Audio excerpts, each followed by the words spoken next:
അടുത്ത 10 വർഷം നിർമ്മിത ബുദ്ധി അറിയാത്ത ഒരാൾക്ക് ആ തൊഴിലിൽ കണ്ടിന്യൂ ചെയ്യാൻ പറ്റാത്തൊരു സാഹചര്യം ഉണ്ടാകും. ദുബായിൽ അവർ തീരുമാനിച്ചിരിക്കുകയാണ് AI is going to be the future. അപ്പോൾ anybody with good qualification in AI they are giving golden visa, 5-year visa. കേരളത്തിലെ യുവാക്കളെ പറ്റി ഏതെങ്കിലും ഒരു തരത്തിലൊരു മോശമായിട്ടുള്ള അഭിപ്രായം ഇല്ല എന്ന് മാത്രമല്ല, ഏത് തൊഴിലും ചെയ്യാൻ തയ്യാറായിട്ടുള്ള ആ ലോക്കൽ കൾച്ചറുമായിട്ട് അഡോപ്റ്റ് ചെയ്യാൻ തയ്യാറുള്ള ഒരു സമൂഹമായിട്ടാണ് മലയാളികളെ ലോകം കാണുന്നത്. ആ യുവത്വത്തെ എന്തുകൊണ്ടാണ് നമ്മളുടെ നാട്ടിൽ വേണ്ടത്ര പ്രൊഡക്റ്റീവായിട്ട് ഉപയോഗിക്കാൻ പറ്റാത്തത്? ഡ്രഗ് എല്ലാ രാജ്യങ്ങളിലുമുണ്ട്. അതിനെ പൂർണ്ണമായിട്ട് നിയന്ത്രിച്ച് അത് പ്രോബ്ലം ഒഴിവാക്കാമെന്നുള്ളത് സാധിക്കുന്നൊരു കാര്യമല്ല. ജീവിതത്തിൽ മറ്റുള്ള യാതൊരു ലഹരി അവസരങ്ങളോ, അതായത് ലീഡർഷിപ്പ് ഓപ്പർച്യൂണിറ്റീസ് ഇല്ല, ഡാൻസ് ചെയ്യാനോ ഗേൾ ഫ്രണ്ട്സുമായിട്ട് നടക്കാനുള്ള അവസരങ്ങളില്ല, ന്യായമായിട്ട് സമ്പാദിക്കാനുള്ള അവസരങ്ങളില്ല. ഇതൊന്നും ഇല്ലാതിരിക്കുന്ന ഒരു യുവത്വത്തിന് ഇതൊരു എസ്കേപ്പായിട്ട് തോന്നുന്നത് സ്വാഭാവികമാണ്. അത് ഒഴിവാക്കേണ്ടതുമാണ്.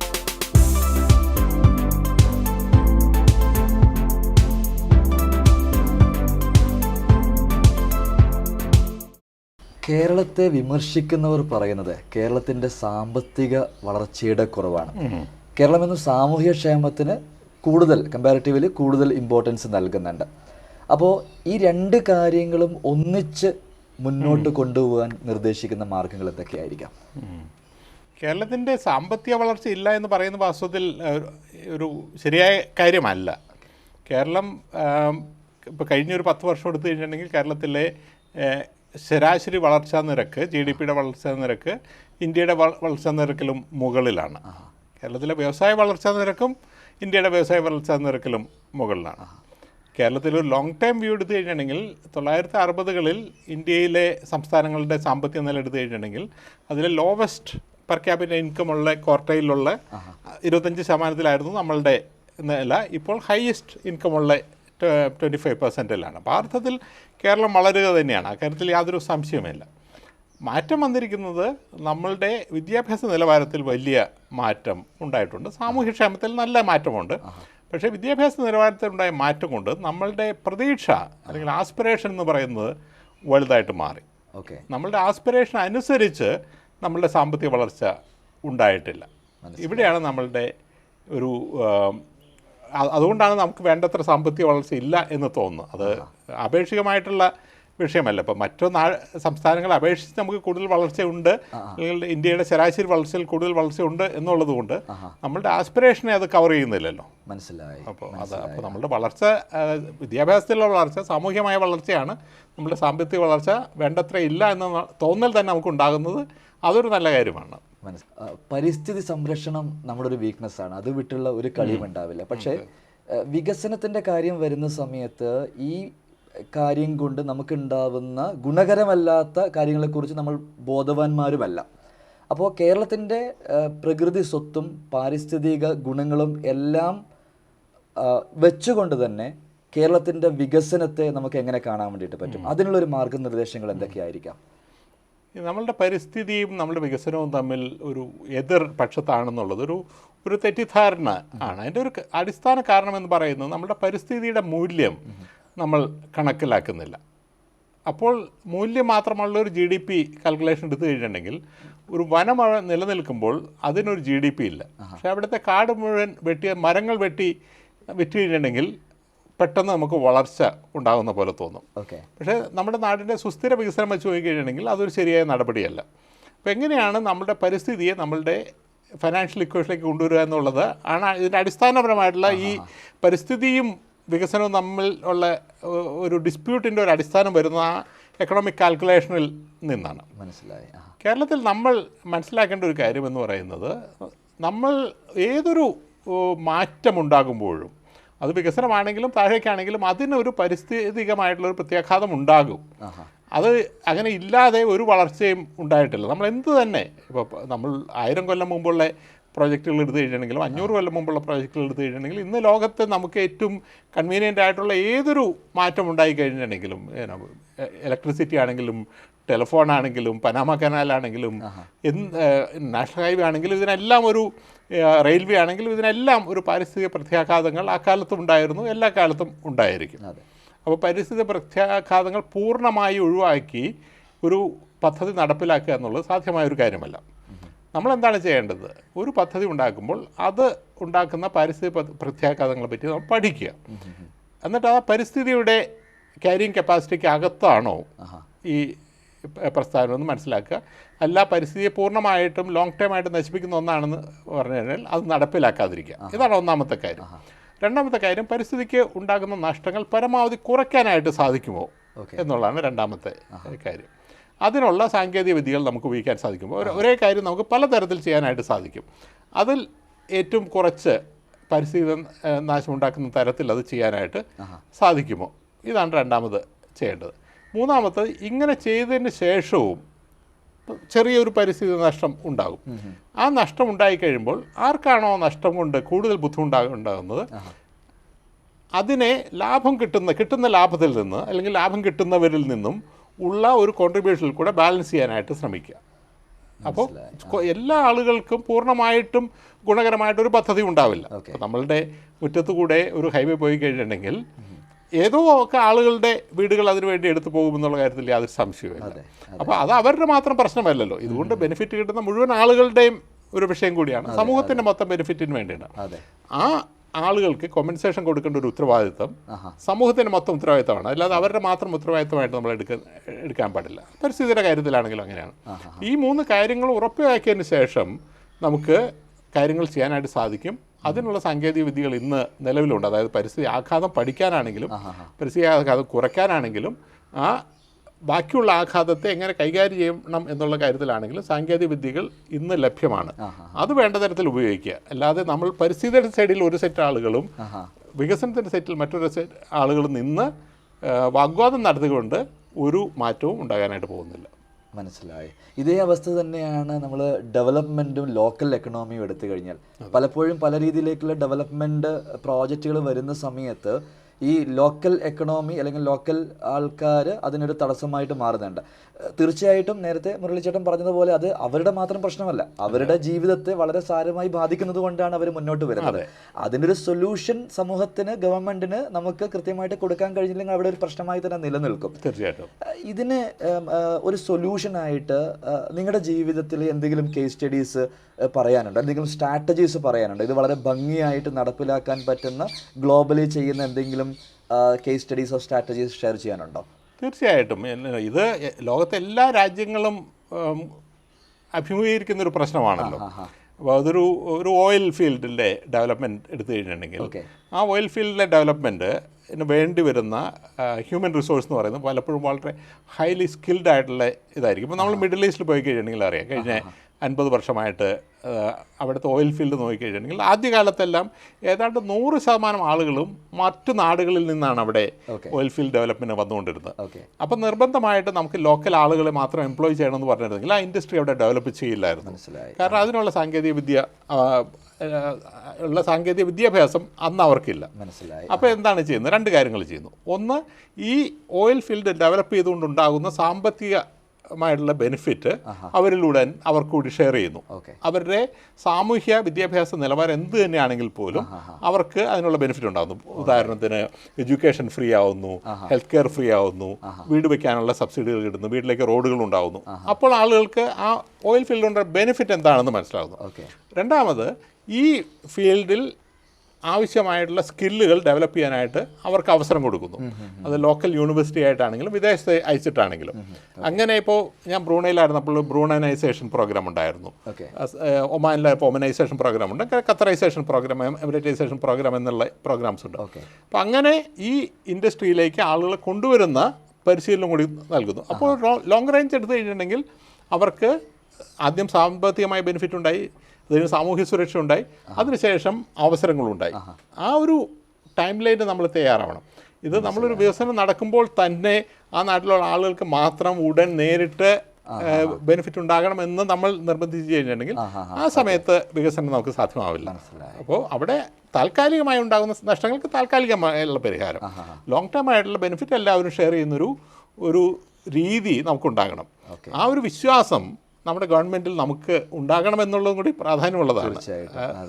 അതൊരു ഓവറോൾ ഗവർണൻസിൻ്റെ പ്രശ്നമാണ്. പലപ്പോഴും നമ്മൾക്ക് സ്ഥലം വിട്ടുകൊടുത്തു കഴിഞ്ഞിട്ടുണ്ടെങ്കിൽ അതിൻ്റെ കോമ്പൻസേഷൻ വേണ്ട സമയത്ത് കിട്ടില്ല, നമ്മൾക്ക് ആ രംഗത്ത് തൊഴിൽ ലഭിക്കാൻ സാധ്യതയില്ല, അതിനുള്ള തൊഴിലവസരങ്ങൾ ഉണ്ടാക്കില്ല എന്നൊക്കെയുള്ള സംശയങ്ങൾ നമുക്കുള്ളതുകൊണ്ട് കൂടിയാണ് നമ്മൾ ഇതിനോട് വേണ്ടത്ര സഹകരിക്കാത്തത്. മനസ്സിലായി. പെട്ടെന്നുള്ള നഷ്ടപരിഹാരങ്ങളും മറ്റും കൊടുത്ത് അവരെ സമാധാനിപ്പിക്കുന്ന അപ്പുറത്ത് വളരെ ദീർഘവീക്ഷണത്തോടു കൂടി അവരുടെ ജീവിതം കൂടുതൽ മെച്ചപ്പെടുന്ന രീതിയിലേക്ക് നമുക്ക് ഇത്തരം പ്രോജക്റ്റുകളെ മാറ്റിയെടുക്കാൻ വേണ്ടിയിട്ട് കഴിയും. തീർച്ചയായിട്ടും അതെ. നാളെ നിങ്ങളുടെ കുട്ടികൾക്ക് ഇവിടെ ഇപ്പോൾ നെടുമ്പാശ്ശേരിയിൽ ഒരു വിമാനത്താവളം വരുമ്പോൾ അവിടെ ഉള്ള ആളുകൾക്ക് ആ എയർപോർട്ടിനുള്ള തൊഴിലുകൾക്ക് വേണ്ടി അവർ തയ്യാറല്ല.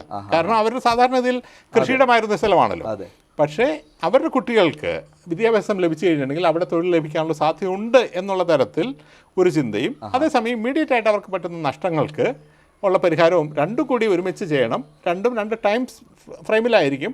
പക്ഷേ ആ തരത്തിൽ അവരെ ചിന്തിപ്പിക്കുകയും ചെയ്തു കഴിഞ്ഞിട്ടുണ്ടെങ്കിൽ വികസനം ആളുകൾ കൂടുതൽ തുറന്ന മനസ്സോടെ സ്വീകരിക്കുമെന്നാണ് ഞാൻ വിശ്വസിക്കുന്നത്. മനസ്സിലായി. കേരളം വളരെയേറെ ഫോക്കസ് ചെയ്യുന്ന ഒരു ഏരിയയാണ് ടൂറിസം എന്ന് പറയുന്നത്. കഴിഞ്ഞ വർഷങ്ങളിൽ വളരെ വലിയ തോതിലുള്ള മാറ്റങ്ങൾ, അല്ലെങ്കിൽ റവന്യൂവിലാണെങ്കിലും വളരെ വലിയ തോതിലുള്ള റവന്യൂ നമുക്ക് ഉണ്ടാക്കിയെടുക്കാൻ വേണ്ടിയിട്ട് കഴിഞ്ഞിട്ടുണ്ട്. ഈ നമ്മളെ തന്നെ വിളിക്കുന്നത് ഗോഡ്സ് ഓൺ കൺട്രി എന്നുള്ളതാണ്. ഒരുപാട് ലോകം കണ്ട വ്യക്തി എന്നുള്ള രീതിയിൽ നമ്മുടെ ടൂറിസത്തെ ഒന്നുകൂടി മെച്ചപ്പെടുത്തുന്നതിന് വേണ്ടിയിട്ട് സമഗ്രമായിട്ടുള്ളൊരു മാസ്റ്റർ പ്ലാനിൻ്റെ ആവശ്യമുണ്ടോ? കേരളത്തെ ഗ്ലോബലി പൊസിഷൻ ചെയ്യപ്പെടേണ്ടത് ആക്ച്വലി എങ്ങനെയാണ്? കേരളത്തിന് ഇപ്പോൾ തന്നെ ഗ്ലോബലായിട്ട് നല്ലൊരു ബ്രാൻഡുണ്ട്, ഒരു ടൂറിസം ഡെസ്റ്റിനേഷൻ എന്നുള്ള നിലയിൽ. അതേസമയം തന്നെ കേരളത്തിന് ഈ ലോകത്തിലെ ആളുകളെ റിസീവ് ചെയ്യാനുള്ള കപ്പാസിറ്റി എന്ന് പറയുന്നത് വളരെ കുറവാണ്. ഇന്ന് കേരളത്തിൻ്റെ ജനസംഖ്യ എന്ന് പറയുന്നത് ഏതാണ്ട് 33-34 മില്യൺ ആളുകൾ ആണ്. കേരളത്തിലേക്ക് വരുന്ന വിദേശ ടൂറിസ്റ്റുകളുടെ എണ്ണം ഇന്നും ഏതാണ്ട് 2 മില്യൺ മാത്രമേ ആയിട്ടുള്ളൂ. ഇപ്പോൾ 76 മില്യൺ ആളുകളുള്ള ഫ്രാൻസിൽ 100 മില്യണിൽ കൂടുതൽ ടൂറിസ്റ്റുകളാണ് ഒരു വർഷം വരുന്നത്. 47 മില്യണുള്ള സ്പെയിനിൽ കഴിഞ്ഞ വർഷം 100 മില്യണിൽ കൂടുതൽ ആളുകൾ വന്നു. അപ്പോൾ കേരളത്തിൽ എത്രയാണ് സാധ്യമായിട്ടുള്ളത്? 34 മില്യൺ ആണെങ്കിൽ 68 മില്യൺ തീർച്ചയായിട്ടും സാധ്യമാണ്. അപ്പോൾ നമ്മൾ പോകുന്നത് ഒരു 100 ഇരട്ടി സ്കെയിലിലേക്കാണ് പോകുന്നത്. പക്ഷേ ഈ 100 ഇരട്ടി സ്കെയിൽ ആളുകളിവിടെ വന്നു കഴിഞ്ഞിട്ടുണ്ടെങ്കിൽ ഇതിന് ഇന്ന് കേരളത്തിൽ നമ്മൾ കേട്ടിട്ടുള്ള, അല്ലെങ്കിൽ ലോകം കേട്ടിട്ടുള്ള കോവളം, കുമരകം, ഇടുക്കി, തേക്കടി എന്നുള്ള ഒരു 10-20 ഡെസ്റ്റിനേഷനിലായിട്ട് ഇവരെ നമ്മൾ ഡിസ്ട്രിബ്യൂട്ട് ചെയ്യാൻ നോക്കിക്കഴിഞ്ഞിട്ടുണ്ടെങ്കിൽ ഈ പ്രദേശത്തെല്ലാം വലിയ തരത്തിലുള്ള ഓവർ ടൂറിസം ഉണ്ടാകും. ഈ ഓവർ ടൂറിസം ആ നാട്ടിൽ പരിസ്ഥിതിക നാശങ്ങൾ ഉണ്ടാകുന്നു, സാമൂഹ്യ മാറ്റങ്ങൾ ഉണ്ടാകുന്നു, ആളുകളിൽ നിന്ന് വലിയ റെസിസ്റ്റൻസ് ഉണ്ടാകുന്നു. സ്പെയിനിൽ പോലെ സംഭവിക്കുന്നു ചില സ്ഥലങ്ങളിൽ ടൂറിസം കൂടി വരുമ്പോൾ. അപ്പോൾ അതിനെന്താ ചെയ്യേണ്ടത്? ടൂറിസം മൊത്തമായിട്ട് ഡിസ്ട്രിബ്യൂട്ട് ചെയ്യേണ്ട ഒരു ആവശ്യകതയുണ്ട്. കേരളത്തിലെ 1000 ഗ്രാമങ്ങളും അനവധി ടൂറിസം സാധ്യതകൾ ഉള്ളതാണ്. ഈ 1000 ഗ്രാമങ്ങളിലും ആ ടൂറിസം അവസരങ്ങൾ ഉപയോഗിക്കാനുള്ളൊരു സംവിധാനം നമുക്കുണ്ടാകണം. ടൂറിസ്റ്റുകളെ റിസീവ് ചെയ്യാനുള്ളൊരു സംവിധാനം ഉണ്ടാകണം. കേരളത്തിലേക്ക് മൊത്തമായിട്ടൊരു കേരള സ്പെസിഫിക് Airbnb തന്നെ കേരളത്തിൽ ഒഴിഞ്ഞു കിടക്കുന്ന 10 ലക്ഷം വീടുകളും ഫ്ലാറ്റുകളും ഉണ്ടെന്നാണ് പറയുന്നത്. ഈ വീടുകളും ഫ്ലാറ്റുകളും ഈ Airbnb സംവിധാനത്തിലേക്ക് കൊണ്ടുവരാനായിട്ട് അതിൻ്റെ ഓണേഴ്സിന് ഒരു പക്ഷേ അതിന് സമയം ഉണ്ടാവില്ല, അതിന് കഴിവുണ്ടാവില്ല. അത് ഏറ്റെടുക്കുന്ന ഒരു കോപ്പറേറ്റീവ് സൊസൈറ്റി പോലൊരു സംവിധാനമോ, അവർക്ക് വേണ്ട കാര്യങ്ങൾ ചെയ്യാൻ കുടുംബശ്രീ പോലൊരു സംവിധാനമോ, അവർക്ക് ടൂറിസ്റ്റ് ഗൈഡായിട്ട് അല്ലെങ്കിൽ ഒരു 1 പാസ് കൊണ്ട് കേരളം എവിടെയും സന്ദർശിക്കാൻ തരത്തിൽ ഉള്ളൊരു സംവിധാനം. ഇതിൻ്റെ മുഴുവൻ ഫോറിൻ എക്സ്ചേഞ്ച് മാനേജ്മെൻറ്റ് എന്ന് പറയുന്നത് ഇന്ത്യയിൽ വലിയൊരു വിഷയമാണ്. അല്ലെങ്കിൽ വരുന്ന ടൂറിസ്റ്റുകളുടെ ഫോറിൻ രജിസ്ട്രേഷൻ, ഇതെല്ലാം വലിയ വിഷയങ്ങളാണ്. ഇതൊന്നും ഒരു സാധാരണഗതിയിൽ ഒരു ഹോം സ്റ്റേ നടത്താൻ, അല്ലെങ്കിൽ നമ്മൾക്കൊരു സ്പെയർ വീടുള്ള ഒരാൾക്ക് അതിനൊന്നും സമയം ഉണ്ടായെന്ന് വരില്ല. ഇതെല്ലാം ഒരു ടൂറിസം സൊസൈറ്റി ഒരു വില്ലേജിൽ അല്ലെങ്കിൽ ഡിസ്ട്രിക്റ്റിൽ കൺട്രോൾ ചെയ്യുകയും ഫ്രണ്ടിലുള്ള ആൾക്ക് അവർ ഹോസ്റ്റ് ചെയ്യുന്ന ഉത്തരവാദിത്തം മാത്രം കൊടുക്കുകയും ചെയ്തു കഴിഞ്ഞിട്ടുണ്ടെങ്കിൽ തീർച്ചയായിട്ടും കേരളത്തിൽ ഇന്നത്തെ 34 മില്യൺ ഇപ്പോഴത്തെ 2 മില്യണിൽ നിന്ന് അത് 20 മില്യനായിട്ടും 40 മില്യനായിട്ടും വർദ്ധിപ്പിക്കാൻ സാധിക്കുമെന്നും അതിനെ കേരളത്തിന് അക്കോമഡേറ്റ് ചെയ്യാൻ പറ്റുമെന്നും കേരളത്തിലെ ടൂറിസം റവന്യൂ ഇന്നത്തേതിൻ്റെ 10 ബില്യണിൽ താഴെയാണ്, 100 ബില്യണിലേക്ക് ഡെവലപ്പ് ചെയ്യാമെന്നും കേരളത്തിൻ്റെ മുഴുവൻ സമ്പദ് വ്യവസ്ഥയുടെ പ്രൈം മൂവറായിട്ട് ടൂറിസത്തിന് മാത്രം നിലനിൽക്കാൻ സാധിക്കും എന്നാണ് ഞാൻ വിശ്വസിക്കുന്നത്. അതെ, കേരളത്തെ തന്നെ കമ്പയർ ചെയ്യുന്ന സമയത്തുള്ള മാറ്റം ആണ് നമ്മൾ സംസാരിക്കുന്നത്. പക്ഷേ കേരളത്തിന് സാധ്യമായിട്ടുള്ള ഓപ്പർച്യൂണിറ്റീസിൻ്റെ എക്സ്പ്ലോർ ചെയ്യേണ്ട മേഖലകളിൽ വളരെ ചെറിയ ശതമാനം പോലും ഇപ്പോഴും ആയിട്ടില്ല എന്നുള്ളതാണ് യാഥാർത്ഥ്യം. തീർച്ചയായിട്ടും ഞാൻ ഇപ്പോൾ സ്വിറ്റ്സർലാൻഡിൽ ഞാൻ 50 നാളുകൾ ജീവിച്ചാണ്. ലോകത്തെ ഏറ്റവും കൂടുതൽ ടൂറിസ്റ്റുകൾ വരുന്ന ഒരു പ്രദേശമാണ് സ്വിറ്റ്സർലാൻഡ്. ഞാൻ അവിടുത്തെ എന്താണ് സ്വിറ്റ്സർലാൻഡിലെ ആളുകൾക്ക് കാണാനുള്ളത് എന്ന് ഞാൻ നോക്കിയായിരുന്നു. അപ്പോൾ സ്വിറ്റ്സർലാൻഡിൽ നമ്മൾ പേര് കേട്ട ഒന്നും തന്നെയില്ല. അതായത് ഐഫൽ ടവർ പോലൊരു സംവിധാനമില്ല, ബിഗ് ബെൻ ഇല്ല, വലിയ കൊട്ടാരങ്ങളില്ല, പേര് കേട്ട മ്യൂസിയങ്ങളില്ല. അവിടെ ആർട്ട് ഫോം നോക്കിക്കഴിഞ്ഞിട്ടുണ്ടെങ്കിൽ ഞാൻ പലപ്പോഴും നോക്കി എന്താണ് അവിടെ ആർട്ട് ഫോം. ഒരു മലയിൽ നിന്ന് മറ്റേ മലയിലേക്ക് വിളിച്ചുകൊണ്ടിരുന്ന വലിയ ലോങ് ആയിട്ടുള്ള പൈപ്പുണ്ട്. അത് വളരെ അപൂർവമായിട്ട് ഞാൻ കണ്ടിട്ട് തന്നെയുള്ളൂ. പക്ഷെ അങ്ങനെ ഒരു ആർട്ട് ഫോമാണ് അവിടെ കാണുന്നത്. അവിടുത്തെ ഭക്ഷണത്തിൻ്റെ വൈവിധ്യം നോക്കിക്കഴിഞ്ഞെങ്കിൽ ഒരു 10 ഭക്ഷണ വിഭവങ്ങൾ സ്വിസ് പറഞ്ഞു കഴിഞ്ഞിട്ടുണ്ടെങ്കിൽ സ്വിസ്സുകാർക്ക് പോലും പറയാനായിട്ട് സാധിക്കില്ല. ഫൊണ്ടു, റാക്ലെറ്റ് എന്ന് പറയുന്ന 2 ചീസ്, രണ്ടും ചീസ് ആയിട്ട് ബന്ധപ്പെട്ടതാണ്. ഇത്രയും കാര്യങ്ങളെ അവിടെ ഉള്ളൂ, ഇത്രയും വൈവിധ്യമേ അവിടെ ഉള്ളൂ. എന്നിട്ട് പോലും അവിടുത്തെ 10 മില്യൺ ആളുകളുടെ പല മടങ്ങ് ടൂറിസ്റ്റുകളെ അവിടെ റിസീവ് ചെയ്യാനും അതിൽ നിന്ന് വലിയ വരുമാനം ഉണ്ടാക്കാനായിട്ട് അവർക്ക് സാധിക്കുന്നുണ്ട്. നമ്മളുടെ നാട്ടിൽ നോക്കിക്കഴിഞ്ഞിട്ടുണ്ടെങ്കിൽ എടുത്തു കഴിഞ്ഞാൽ ഞാൻ ഒരിക്കൽ തൃപ്പൂണിത്തുറ ഹിൽ പാലസിൽ പോയി. അവിടെ ഒരു ബോർഡിൽ കേരളത്തിൽ 64 ഗ്രാമീണ കലകൾ എന്ന് പറഞ്ഞ് ഒരു ബോർഡുണ്ട്. അത് ഇപ്പോൾ നമ്മുടെ നാട്ടിലുള്ള വില്ലടി ചാമ്പാട്ട് എന്ന് പറയുന്നത്, നെന്മാറയുള്ള വേല, അല്ലെങ്കിൽ കണ്ണൂരുള്ള തെയ്യം, അങ്ങനെ കേരളത്തിൽ നോക്കിയാൽ മാത്രം കലകളാണ്, ആചാരങ്ങളാണ് ആളുകൾക്ക് താല്പര്യമായിട്ട് കൊടുക്കാൻ പറ്റുന്നത്. കേരളത്തിലെ ഭക്ഷണ വൈവിധ്യം, നമ്മൾ വടക്കൻ കേരളത്തിൽ പോയി കഴിഞ്ഞിട്ടുണ്ടെങ്കിൽ ചില സ്ഥലത്ത് പറയുന്ന 100 ഡിഷ് വേണമെങ്കിൽ അവർക്ക് ഉണ്ടാക്കാൻ സാധിക്കുന്ന പറയുന്നത്. ഇതെല്ലാം വലിയ വലിയ സാധ്യതകളല്ലേ. ആ സാധ്യതകൾ നമ്മൾ ഒരു ശതമാനം പോലും ഉപയോഗിച്ചിട്ടില്ല. അതിന് വലിയ അനന്തമായിട്ടുള്ള സാധ്യതയാണ്. അത് തീർച്ചയായിട്ടും നമ്മൾ ഉപയോഗിക്കേണ്ടതാണ്. ഭക്ഷണത്തിൻ്റെ കാര്യത്തിൽ ഒരു തവണ നമ്മുടെ ഷെഫ് പിള്ള പറഞ്ഞിട്ടുണ്ടായിരുന്നു, ബ്രേക്ക്ഫാസ്റ്റിന്റെ കാര്യത്തിൽ ഇത്രയും വൈവിധ്യമുള്ള ഒരു നാട് ലോകത്ത് എവിടെയില്ല. അത്രമാത്രം വിഭവങ്ങളാണല്ലോ നമുക്കുള്ളത്. അതെ അതെ അതെ. ഇപ്പം ഞാൻ രാവിലെ എല്ലാ ദിവസവും ഓഫീസിലേക്ക് നടക്കുന്ന സമയത്ത് അവിടെ ചെന്ന് കഴിയുമ്പോൾ വളരെ ലിമിറ്റഡ് ആയിട്ടുള്ളൊരു 3-4 ഓപ്ഷൻ മാത്രമേ അവിടെ ബ്രേക്ക്ഫാസ്റ്റ് എന്ന് പറഞ്ഞുള്ളൂ. നമ്മളുടെ നാട്ടിലാണെങ്കിൽ എന്തുമാത്രം ഓപ്ഷൻസ് ആണ്. അതെ അതെ അതെ. കേരളം ഇന്ന് ചർച്ച ചെയ്യപ്പെടുന്ന പ്രധാന വിഷയം എന്ന് പറയുന്നത് നമ്മുടെ യുവാക്കളെ കുറിച്ചാണ്. അതായത് ഓരോ ദിവസവും വളരെ വേദനാജനകമായിട്ടുള്ള പല ന്യൂസുകളും നമ്മൾ കാണുന്നു. ഈ ന്യൂസുകൾക്കിടയിലൊക്കെ മുഴുവൻ ആരോപണങ്ങളും പോകുന്നത് യുവാക്കൾക്കെതിരെയാണ്. യുവാക്കൾ വഴിതെറ്റുന്നു എന്നുള്ള രീതിയിലാണ്. കേരളത്തിൽ ഓരോ അമ്മയും അച്ഛനും ചിന്തിക്കുന്നത് എൻ്റെ മകനെ, എൻ്റെ മകളെ എങ്ങനെ ഇതിൽ നിന്നും മാറ്റി നിർത്തപ്പെടാം, സുരക്ഷിതമായിട്ട് മുന്നോട്ട് കൊണ്ടുപോകാം എന്നുള്ള രീതിയിലാണ്. ഇത് യഥാർത്ഥത്തിൽ യുവാക്കൾക്ക് നേരെ മാത്രം വിരൽ ചൂടേണ്ട കാര്യമാണോ? യുവാക്കൾ എന്ന് പറയുന്നത് നമുക്കറിയാം ഒരുപാട് പൊട്ടൻഷ്യലുള്ള ആൾക്കാരാണ്. അവർക്ക് അത് എക്സ്പ്ലോർ ചെയ്യാനുള്ള സാഹചര്യങ്ങളും അതിനു വേണ്ടിയിട്ടുള്ള ഇൻഫ്രാസ്ട്രക്ചറോ അല്ലെങ്കിൽ സാഹചര്യങ്ങളോ നമ്മുടെ നാട്ടിൽ ഇല്ലാത്തതും കൂടി ഒരു കാരണമല്ലേ ഇതിന് മറ്റു പലതും കാരണക്കാരായിട്ട് വരുന്നില്ലേ? കേരളത്തിലെ യുവാക്കൾ ഇപ്പോൾ അനവധി, എനിക്ക് തോന്നുന്നു പക്ഷേ 10% കേരളത്തിലെ യുവാക്കൾ കേരളത്തിന് പുറത്ത് ആണ്. ഈ പുറത്ത് പോയ ഒരു സ്ഥലത്ത് പോലും കേരളത്തിലെ യുവാക്കളെ പറ്റി ഏതെങ്കിലും ഒരു തരത്തിലൊരു ബിഗ് പിക്ചർ എടുത്തു കഴിഞ്ഞിട്ടുണ്ടെങ്കിൽ മോശമായിട്ടുള്ള അഭിപ്രായം ഇല്ല എന്ന് മാത്രമല്ല, വളരെ സിൻസിയർ, ഏബിൾ, എഫിഷ്യൻ്റ് ആയിട്ടുള്ള കാര്യങ്ങൾ, ഏത് തൊഴിലും ചെയ്യാൻ തയ്യാറായിട്ടുള്ള, അവരുടെ വിദ്യാഭ്യാസത്തിൻ്റെ അനുസരിച്ചുള്ള തൊഴിലല്ല, അതിൻ്റെ താഴെയുള്ള തൊഴിലും ചെയ്യാറുള്ള, ആ ലോക്കൽ കൾച്ചറുമായിട്ട് അഡോപ്റ്റ് ചെയ്യാൻ തയ്യാറുള്ള ഒരു സമൂഹമായിട്ടാണ് മലയാളികളെ ലോകം കാണുന്നത്. ആ യുവത്വത്തെ എന്തുകൊണ്ടാണ് നമ്മളുടെ നാട്ടിൽ വേണ്ടത്ര പ്രൊഡക്റ്റീവായിട്ട് ഉപയോഗിക്കാൻ പറ്റാത്തത് എന്നുള്ള ചോദ്യമാണ് നമ്മൾ ചോദിക്കേണ്ടത്. ഇത് ഞാൻ അനലൈസ് ചെയ്യുമ്പോൾ നമ്മളുടെ ഇപ്പോഴത്തെ ഒരു സമ്പദ് വ്യവസ്ഥയുടെ ഒരു വിഷയമുണ്ട്.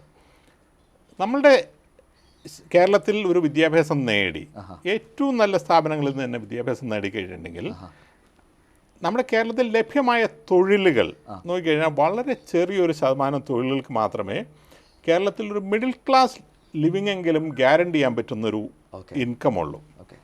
ഗവൺമെൻറ് ജോലികൾ, ഏത് ജോലിയാണെങ്കിൽ പോലും അത്യാവശ്യം ശമ്പളമുണ്ട്, സോഷ്യൽ സെക്യൂരിറ്റി ഉണ്ട്, നാട്ടിലെ പോലെ മാന്യത എന്ന് പറയുന്ന അതൊരു ഇമാജിനറി ആണെങ്കിലും ഒരു പെർസെപ്ഷൻ കൊണ്ട് റിയൽ ആയിട്ടുള്ളൊരു കാര്യമാണ്. ഈ 3 കാര്യങ്ങളും സർക്കാർ ജോലികൾക്കുണ്ട്. മറ്റുള്ള ചില ജോലികൾക്ക് ഇപ്പോൾ IT-യിലൊക്കെ കുറച്ചൊക്കെ ഉണ്ട്, അത് IT-യിൽ ശമ്പളവും കുറഞ്ഞു വരികയാണ്. പക്ഷേ മൊത്തം എംപ്ലോയ്മെൻറ്റ് മാർക്കറ്റ് എടുത്തു കഴിഞ്ഞിട്ടുണ്ടെങ്കിൽ ഒരു 10% ഒരു മിഡിൽ ക്ലാസ് എക്സിസ്റ്റൻസിനെങ്കിലും സാധ്യമായിട്ടുള്ളൊരു ഇൻകം കേരളത്തിൽ ലഭിക്കുന്നുള്ളൂ. മറ്റുള്ള ഏത് ജോലിക്ക് പോയി കഴിഞ്ഞിട്ടുണ്ടെങ്കിലും അവരുടെ പല ഇതിൽ നോക്കിക്കഴിഞ്ഞെങ്കിൽ അവരുടെ പേരൻസ് അവർ പഠിച്ചുകൊണ്ടിരുന്ന സമയത്ത് കൊടുത്ത പോക്കറ്റ് മണി പോലും അവരുടെ ജോലിയിൽ നിന്ന് അവർക്ക് സമ്പാദിക്കാനായിട്ട് സാധിക്കുന്നില്ല. ഒരു സിവിൽ എഞ്ചിനീയറിംഗ് പഠിച്ചു വരുന്ന ഒരാൾക്ക് മാസം 10,000 രൂപയ്ക്കുള്ള ഒരു ജോലി കിട്ടാനുള്ള സാധ്യത കേരളത്തിലില്ല. നേഴ്സിംഗ് പഠിച്ചു വരുന്ന ഒരാൾക്ക് മാസം 10,000 രൂപ ഇപ്പോൾ ഗവൺമെൻറ് മാൻഡേറ്ററി ആക്കിയിട്ടുണ്ടെന്ന് പറഞ്ഞു. അതിനു മുമ്പ് 5,000 6,000 രൂപയ്ക്കാണ് കൊടുത്തിരുന്നത്. 5-10 വർഷം പരിചയമുള്ള ഒരു CBSE സ്കൂൾ ടീച്ചർക്ക് 20,000 രൂപ പോലും കിട്ടുന്നില്ല. ഇവർ അവരുടെ ലൈഫിന് മുമ്പോട്ട് പ്രൊജക്റ്റ് ചെയ്യുമ്പോൾ മാസം 15,000 20,000 രൂപ ശമ്പളം വാങ്ങി നമ്മൾ മുന്നോട്ട് ചിന്തിച്ച് കഴിയുമ്പോൾ നമുക്ക് എന്താണ് സാധിക്കുന്നത്? നമ്മളുടെ ഒരു മിഡിൽ ക്ലാസ് എക്സിസ്റ്റൻസിൻ്റെ ഒരു ഇതെന്താണ്? ഒരു വീട് ഉണ്ടാക്കണം. ഒരു വീടിൻ്റെ ഇന്നത്തെ ചിലവ് എത്രയാണ്? ഒരു വാഹനം വാങ്ങണം. ഇതൊന്നും വലിയൊരു അഹംഭാവമോ അഹങ്കാരമോ അല്ല, വളരെ മിനിമലായിട്ടുള്ള കാര്യങ്ങളല്ല. ഇതൊന്നും റീച്ച് ചെയ്യാൻ പറ്റുന്ന ഒരു ആസ്പിറേഷന് പറ്റിയ ഒരു തൊഴിൽ സാഹചര്യം ഇവിടെ ഇല്ല. ഇങ്ങനെ ഇരിക്കുന്ന ഒരു സാഹചര്യത്തിൽ കുട്ടികൾക്ക് എന്ത് ചെയ്യാനായിട്ട് സാധിക്കും? അപ്പോൾ ആ ഒരു സാഹചര്യം നമുക്ക് ഉണ്ടാക്കി കൊടുക്കുക എന്നുള്ളതാണ് ഒന്നാമതായിട്ട് ചെയ്യേണ്ടത്. രണ്ടാമത്, കുട്ടികൾ ഈ സാഹചര്യം ഇല്ലാത്തത് കൊണ്ട് ഉൾപ്പെടെ കുട്ടികൾ ഇപ്പോഴും പേരൻസിൽ വളരെയധികം ഡിപ്പെൻഡൻ്റ് ആണ്. അതായത് നമുക്ക് സ്വന്തമായിട്ട് മറ്റു നാടുകളിൽ 18 വയസ്സ് കഴിയുമ്പോൾ വീട്ടിൽ നിന്ന് പുറത്തിറങ്ങി സ്വന്തമായിട്ട് ജീവിക്കുന്ന ഒരു സാഹചര്യമുള്ളത് ഇവിടെ വിവാഹം കഴിച്ചാൽ പോലും വീടിന് പുറത്തേക്ക് പോകാൻ പറ്റാത്ത സാമൂഹ്യ സാഹചര്യവും സാമ്പത്തിക സാഹചര്യവുമുണ്ട്. ഇത് കുട്ടികളെ ഫ്രസ്ട്രേറ്റ് ചെയ്യുന്നുണ്ട്. ഇങ്ങനെ സാഹചര്യം ഉള്ളതുകൊണ്ട് തന്നെ പേരൻസ് ഇവരുടെ എല്ലാ കാര്യത്തിലും ഇടപെടുന്നുമുണ്ട്. വിവാഹം ഉൾപ്പെടെയുള്ള കാര്യങ്ങളിലെല്ലാം പേരൻസിൻ്റെ ഒരു അഭിപ്രായത്തിന് വലിയ ഡിസ്പ്രപ്പോർഷനേറ്റ് ആയിട്ടുള്ളൊരു വെയിറ്റേജ് വരുന്നുണ്ട്. ഇതിൻ്റെ കൂടെയാണ് അനാവശ്യമായിട്ടുള്ള സമൂഹത്തിൻ്റെ ഒരു ഇടപെടൽ വരുന്നത്. അപ്പോൾ അവർ ഇന്ന് ലോകം മുഴുവൻ എല്ലാ ദിവസവും യൂട്യൂബിലും നെറ്റ്ഫ്ലിക്സിലും കണ്ടുകൊണ്ടിരിക്കുകയാണ്. അവർ പ്രതീക്ഷിക്കുന്ന ആഗ്രഹിക്കുന്ന ഒരു ലോകമുണ്ട്. അതിന് സാമ്പത്തികമായിട്ടും സാമൂഹ്യമായിട്ടും അവർക്ക് എത്തിപ്പറ്റാൻ സാധിക്കാത്ത ഒരു സാഹചര്യത്തിൽ അങ്ങനെ പറ്റുന്നവരെല്ലാവരും തന്നെ അതിനുവേണ്ടി ശ്രമിച്ചുകൊണ്ടിരിക്കുന്നു. അവരുടെ വിദ്യാഭ്യാസ യോഗ്യതയ്ക്ക് അനുസരിച്ചല്ല, അതിൽ താഴെയാണെങ്കിൽ പോലും ഈ സാമൂഹ്യ സാമ്പത്തിക അവസരങ്ങൾക്ക് വേണ്ടി പുറത്തു പോകാനായിട്ട് അവർ തയ്യാറാണ്. അതിന് പറ്റാത്തൊരു സെറ്റ് ഓഫ് ആളുകളാണ് ബാക്കിയുള്ളത്. അവർക്ക് ഒരു പ്രൊഡക്റ്റീവായിട്ടുള്ളൊരു സാഹചര്യം ഉണ്ടാക്കി കൊടുക്കുക എന്നുള്ളതാണ് ആദ്യം ചെയ്യേണ്ടത്. അത് ചെയ്യുന്നത് വരെ യുവാക്കൾ ഏതെങ്കിലും തരത്തിൽ കുറ്റപ്പെടുത്തുന്നതിൽ യാതൊരു കാര്യമില്ല. ഇതിന് കൺകറൻ്റ് ആയിട്ട് ഇപ്പോൾ ഉണ്ടായിക്കൊണ്ടിരിക്കുന്ന ഇപ്പോൾ ഡ്രഗിൻ്റെ പ്രശ്നം എന്നുള്ളത് നമുക്ക് തീർച്ചയായിട്ടും കൈകാര്യം ചെയ്യേണ്ട ഒന്നാണ്. അത് സമൂഹത്തിൽ പല തരത്തിലുള്ള ബുദ്ധിമുട്ടുകൾ ഉണ്ടാക്കുന്നു. ക്രൈമായിട്ട് അത് മാനിഫെസ്റ്റ് ചെയ്യുന്നു. ഡ്രഗ് ഉപയോഗിച്ചുകൊണ്ടുള്ള ക്രൈം, ഡ്രഗ് ഉപയോഗിക്കാൻ വേണ്ടി ഉള്ള ക്രൈം, ഡ്രഗ് ഡിസ്ട്രിബ്യൂട്ട് ചെയ്യുന്നതിൻ്റെ ക്രൈം, അങ്ങനെ 3 തരത്തിലുള്ള ക്രൈമുകളാണ് ഇതുകൊണ്ട് ഉണ്ടാവുന്നത്. ഇത് 3ഉം നമ്മൾ കൈകാര്യം ചെയ്യേണ്ടതാണ്. പക്ഷേ എനിക്ക് മനസ്സിലാകുന്നിടത്തോളം അടുത്ത ആഴ്ച മുഖ്യമന്ത്രി അതിനെപ്പറ്റി യോഗം വിളിച്ചിട്ടുണ്ട്. ഈ ഡ്രഗ് ഉപയോഗിക്കുന്ന ആളുകൾ ഇരകളാണ്, അവർ കുറ്റവാളികളല്ല എന്ന് അദ്ദേഹം പറഞ്ഞിട്ടുണ്ട്. ഇതെല്ലാം ഈ ആധുനികമായിട്ടുള്ള ഡ്രഗ് കൺട്രോൾ മാനേജ്മെൻറ്റിൻ്റെ ശരിയായിട്ടുള്ള ചിന്താഗതിയാണ്. പോസിറ്റീവായിട്ടുള്ളൊരു ഇടപെടലാണ് സ്റ്റേറ്റ്മെന്റ് പോലും ആണ്. വളരെ വളരെ വളരെ പോസിറ്റീവായിട്ടുള്ളൊരു റൈറ്റ് ആയിട്ടുള്ള ഫ്രെയിമിംഗ് ആണ്. ലോകത്തിൽ ഡ്രഗ് എല്ലാ രാജ്യങ്ങളിലുമുണ്ട്. അതിനെ പൂർണ്ണമായിട്ട് നിയന്ത്രിച്ച് അത് പ്രോബ്ലം ഒഴിവാക്കാമെന്നുള്ളത് സാധിക്കുന്നൊരു കാര്യമല്ല. ഇപ്പോൾ എനിക്കറിയാവുന്നതിൽ സിംഗപ്പൂരിലും സൗദിയിലും ഡ്രഗ് പൊസഷന് വധശിക്ഷയാണ് ശിക്ഷ. എന്നിട്ട് പോലും അവിടെ ഡ്രഗ് നിലനിൽക്കുന്നു. അപ്പോൾ ഡ്രഗിനെ എത്രമാത്രം ശിക്ഷ ഉയർത്തി കഴിഞ്ഞാണെങ്കിൽ പൂർണ്ണമായിട്ട് ഒഴിവാക്കാൻ പറ്റുന്ന ഒന്നല്ല. അപ്പോൾ എങ്ങനെയാണ് ഈ ഡ്രഗിൻ്റെ ഹാം റിഡക്ഷൻ, ഡ്രഗ് കൊണ്ടുവന്ന ക്രൈം റിഡക്ഷൻ എന്ന് കൈകാര്യം ചെയ്ത് മറ്റു രാജ്യങ്ങൾ എങ്ങനെയാണ് വിഷയത്തെ കൈകാര്യം ചെയ്യുന്നത് മനസ്സിലാക്കി ഒരു മോഡേൺ ആയിട്ടുള്ള ഡ്രഗ് പോളിസിയിലൂടെ മാത്രമേ കേരളത്തിലെ ഡ്രഗ് വിഷയത്തെ കൈകാര്യം ചെയ്യാൻ സാധിക്കുകയുള്ളൂ. ഇത് യുവാക്കളുടെ മാത്രം പ്രശ്നമല്ല, പക്ഷേ യുവാക്കളുടെ പ്രശ്നമായിട്ട് ബന്ധപ്പെട്ടതാണ്. കാരണം ജീവിതത്തിൽ മറ്റുള്ള യാതൊരു ലഹരി അവസരങ്ങളോ, അതായത് ലീഡർഷിപ്പ് ഓപ്പർച്യൂണിറ്റീസ് ഇല്ല, ഡാൻസ് ചെയ്യാനോ ഗേൾഫ്രണ്ട്സുമായിട്ട് നടക്കാനുള്ള അവസരങ്ങളില്ല, ന്യായമായിട്ട് സമ്പാദിക്കാനുള്ള അവസരങ്ങളില്ല. ഇതൊന്നും ഇല്ലാതിരിക്കുന്ന ഒരു യുവത്വത്തിന് ഇതൊരു എസ്കേപ്പായിട്ട് തോന്നുന്നത് സ്വാഭാവികമാണ്. അത് ഒഴിവാക്കേണ്ടതുമാണ്. മനസ്സിലായി. അതുപോലെ ചർച്ച ചെയ്യപ്പെടുന്ന ഒരു വിഷയം കൂടിയാണ് യുവാക്കളുടെ മൈഗ്രേഷൻ എന്ന് പറയുന്നത്. യഥാർത്ഥത്തിൽ നേരത്തെ നമ്മൾ പ്രതിപാദിച്ചതുപോലെ ഇവിടെയുള്ള തൊഴിൽ എടുക്കാനുള്ള അവസരങ്ങളുടെ കുറവും ഇത്തരത്തിലുള്ള സാമൂഹിക ചുറ്റുപാടുകളൊക്കെ തന്നെയാണോ ഈ യുവാക്കളെ കൂടുതലായിട്ട് പുറത്തേക്ക് മൈഗ്രേറ്റ് ചെയ്യാൻ പ്രേരിപ്പിക്കുന്നത്? തീർച്ചയായിട്ടും. ഞങ്ങൾ അതിനെപ്പറ്റി 2-3 പഠനങ്ങൾ നടത്തിയിട്ടുണ്ട്. അതിൽ പ്രധാനമായിട്ടും നമ്പർ 1 എന്ന് പറയുന്നത് എക്കണോമിക് ഓപ്പർച്യൂണിറ്റി തന്നെയാണ്. നമ്മൾ ഇവിടെ ചെയ്യുന്ന തൊഴിൽ മറ്റൊരു നാട്ടിൽ ചെയ്ത് കഴിഞ്ഞിട്ടുണ്ടെങ്കിൽ ഇവിടെ ചെയ്യുന്നതിൻ്റെ 5 ഇരട്ടി അല്ലെങ്കിൽ 10 ഇരട്ടി അതിന് ശമ്പളം കിട്ടുമെന്നുള്ളതാണ്. അപ്പോൾ ഞാനൊക്കെ മൈഗ്രേറ്റ് ചെയ്യുന്നതിൻ്റെ അടിസ്ഥാനപരമായിട്ടുള്ള കാരണം അത് തന്നെയാണ്. നമ്മളുടെ ഒരേ തൊഴിൽ മറ്റൊരു നാട്ടിൽ ചെയ്ത് കഴിഞ്ഞിട്ടുണ്ടെങ്കിൽ കൂടുതൽ ശമ്പളം കിട്ടും. നമ്പർ 1. രണ്ടാമത്തേത്, നമ്മൾ പഠിച്ചിട്ടില്ലെങ്കിൽ വളരെ താഴെയുള്ളൊരു തൊഴിൽ ചെയ്താൽ പോലും ഇവിടെ നമ്മൾ പഠിച്ച ജോലിക്ക് എന്ത് ശമ്പളം കിട്ടുമോ അതിൻ്റെ ഇരട്ടി ശമ്പളം കിട്ടുന്നത്. ഇപ്പോൾ നമ്മളിവിടെ സിവിൽ എഞ്ചിനീയറാണ്, അവിടെ ചെന്ന് കഴിഞ്ഞിട്ട് റോഡ് സ്വീപ്പർ ആയി കഴിഞ്ഞിട്ടുണ്ടെങ്കിൽ ഇവിടെ സിവിൽ എഞ്ചിനീയർക്ക് കിട്ടുന്നതിൻ്റെ ഇരട്ടിയോ ശമ്പളം അവിടെ കിട്ടുന്നു. അപ്പോൾ നമ്മൾ താഴ്ന്നൊരു ജോലിക്കാണെങ്കിൽ നമ്മൾ തയ്യാറാവുന്നു, കാരണം സാമ്പത്തികമായിട്ടുള്ള അവസരങ്ങളുണ്ട്.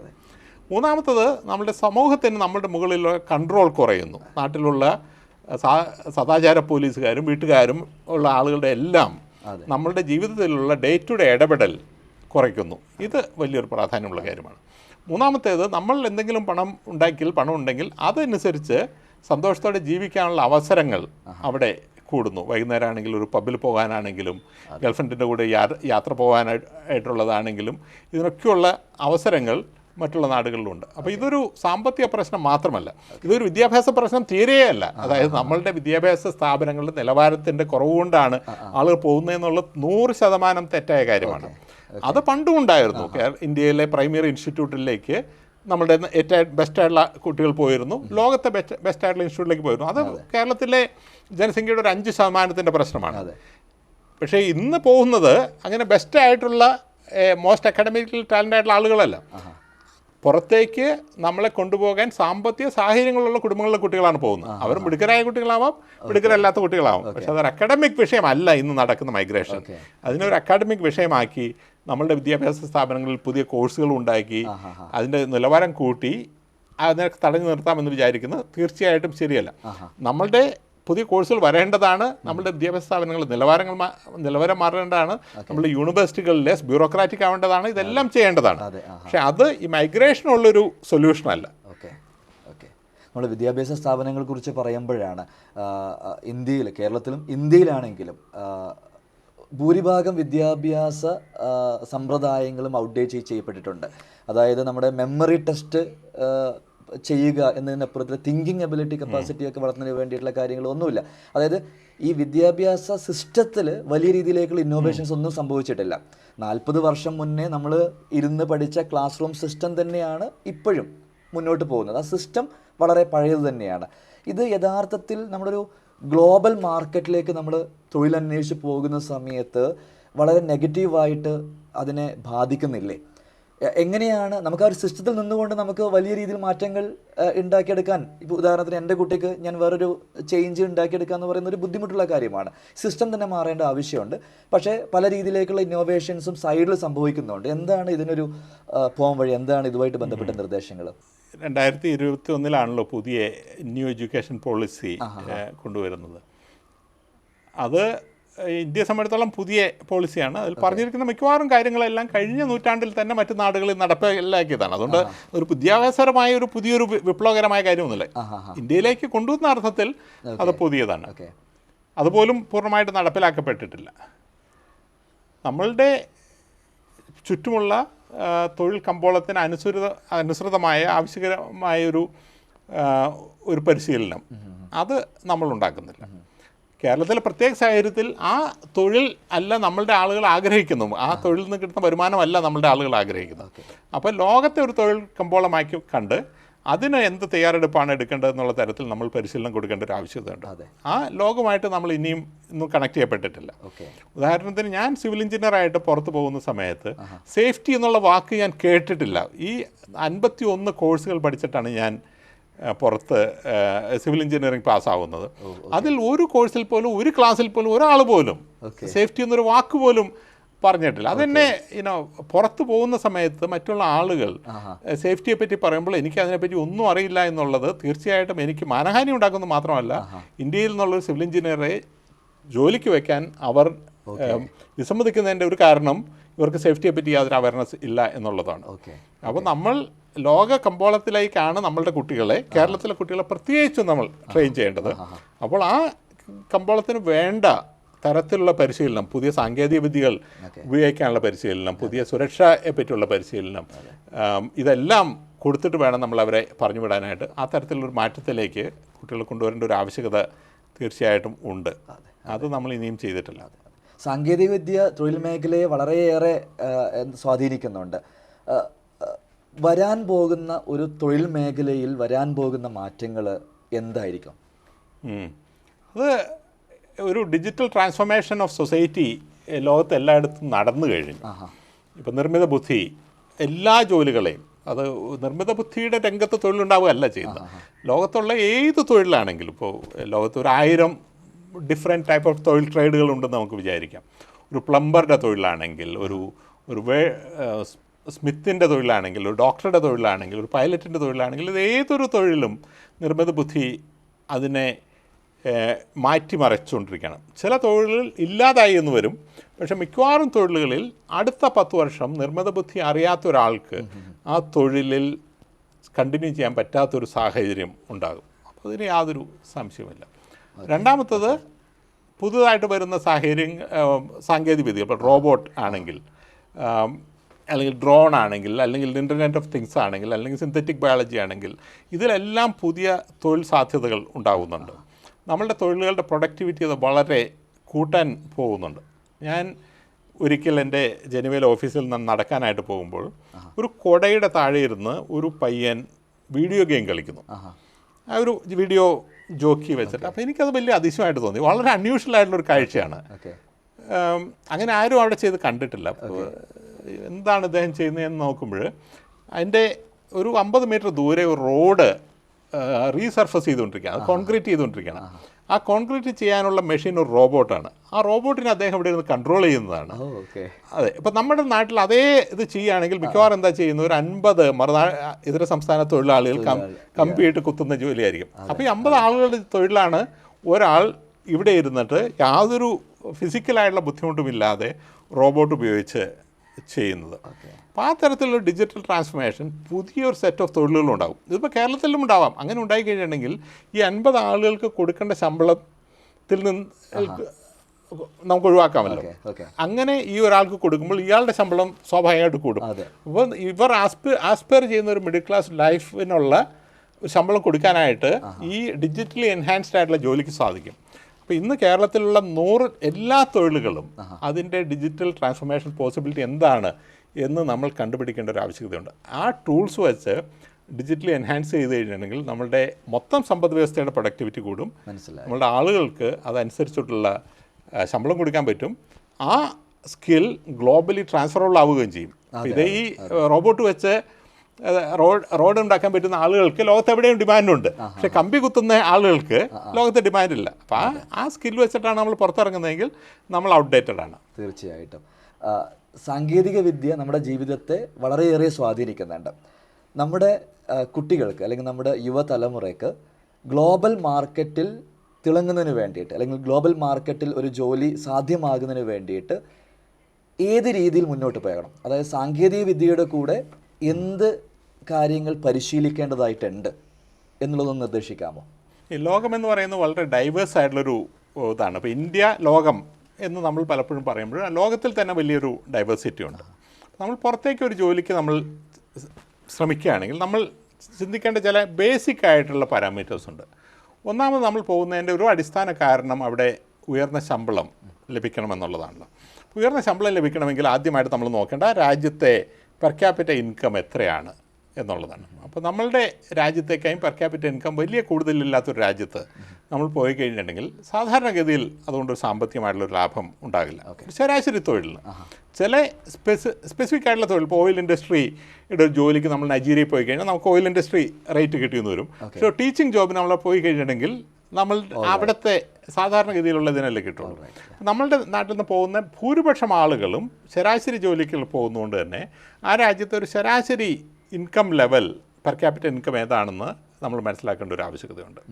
അപ്പം അങ്ങനെ അല്ലാത്ത രാജ്യങ്ങളിൽ പോകുന്നത് വാസ്തവത്തിൽ അത്ര ഗുണകരമല്ല. ഇപ്പം നമ്മളുടെ നാട്ടിൽ നിന്ന് പോകുന്ന പല ആളുകളും ആ തെറ്റ് കാണിക്കുന്നുണ്ട്. അതായത് നമ്മൾ യൂറോപ്പ് എല്ലാം റിച്ചാണ് നമ്മൾ വിചാരിക്കുന്നുണ്ടെങ്കിൽ പോലും യൂറോപ്പിലെ സ്വിറ്റ്സർലാൻഡിലെ പെർ ക്യാപിറ്റൽ ഇൻകം അല്ല പോളണ്ടിലുള്ളത്. അപ്പോൾ സ്വിറ്റ്സർലാൻഡിൽ ജോലി കിട്ടുന്ന പോലെയല്ല പോളണ്ടിൽ ജോലി കിട്ടുന്നത്. ഏത് ജോലിയാണെങ്കിലും പോളണ്ടിൽ ജോലി ഒരുപക്ഷെ സാമ്പത്തികമായിട്ട് നമുക്ക് അട്രാക്റ്റീവ് ആയിരിക്കണമെന്നില്ല. പക്ഷെ നമ്മുടെ നാട്ടിലിരിക്കുമ്പോൾ നമ്മൾ മനസ്സിലാക്കുന്നില്ല.